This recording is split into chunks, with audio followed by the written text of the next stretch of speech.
నేను ఒక ఎత్తుగడ వేశాను. వాళ్ళని పరాధీనంలో చేయడం ఎలాగో ఎత్తుగడ వేసి వాళ్ళ సంస్కృత భాషను తీసేసి నేను ఇంగ్లీషు విధానాన్ని వాళ్ళకి ప్రవేశపెట్టి వచ్చానన్నాడు.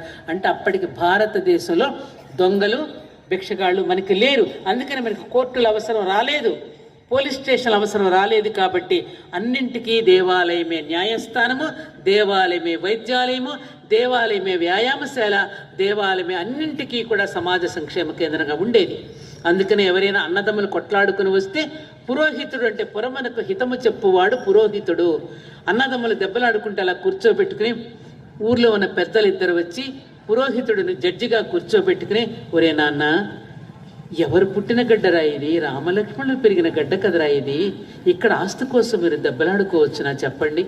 రాముడు ఎలా, లక్ష్మణుడు ఎలా ఉన్నాడు, భరతుడు ఏ విధంగా పరిపాలించాడు, పాదుకలు పెట్టుకుని కదా పరిపాలించాడు, మీరు ఇలా దెబ్బలాడుకోవచ్చా అని ఒక న్యాయాన్ని, ధర్మాన్ని చక్కగా ఏర్పరిచేవారు. మళ్ళీ తీర్థం ఇచ్చేవాడు పురోహితుడు. అకాల మృత్యుహరణం సర్వవ్యాధి నివారణమని. ఈ 21 ఔషధాలు కలిగిన ఈ తీర్థాన్ని కనుక నువ్వు సేవించినట్టయితే నీకు డాక్టర్తో పని లేదు. 21 ఔషధాలతో కూడిన తీర్థాన్ని తయారు చేసి ఇచ్చేవారు. వనమూలికలు, కొబ్బరి నీళ్ళు,